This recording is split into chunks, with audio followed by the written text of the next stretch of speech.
வணக்கம் ஜீவபாரதி. டெல்லி சம்பவம் தொடர்பாக பிரதமர் மோடி மேலும் என்னென்ன விஷயங்களை தெரிவித்திருக்கிறார்?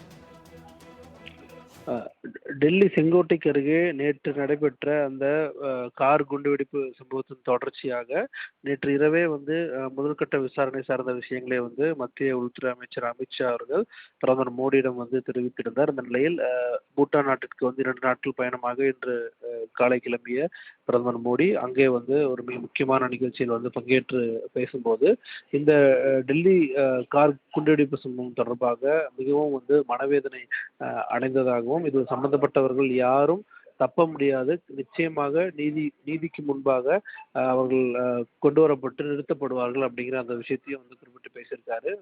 உயிரிழந்தவர்களுக்கு தங்களுடைய ஆழ்ந்த இரங்கலை தெரிவிப்பதாகவும் பிரதமர் மோடி தன்னுடைய அந்த பேச்சின் வாயிலாக நாட்டு மக்களுக்கு தெரிவிச்சிருக்காரு. மிகுந்த கனத்த மனதுடன் தான் பூட்டான் வந்திருப்பதாகவும், ஏன்னா இத்தகைய ஒரு சம்பவம் நடைபெற்றிருக்கு அப்படிங்கும்போது அண்டை நாடான பூட்டானுக்கு சென்றிருக்கிறதுனால அது குறித்தான கேள்விகள் எழக்கூடிய நிலையில ரொம்ப மனவேதனையுடன் தான் இந்த பயணத்தை தான் மேற்கொண்டிருப்பதாகவும் பிரதமர் மோடி தன்னுடைய பேச்சில் குறிப்பிட்டு பேசியிருக்கிறாரு. சதிகாரர்கள் நிச்சயமாக நீதியின் முன்பு நிறுத்தப்படுவார்கள் அப்படிங்கிற அந்த ஒரு உறுதியை பிரதமர் மோடி தற்போது தன்னுடைய உரையில் குறிப்பிட்டிருக்காரு.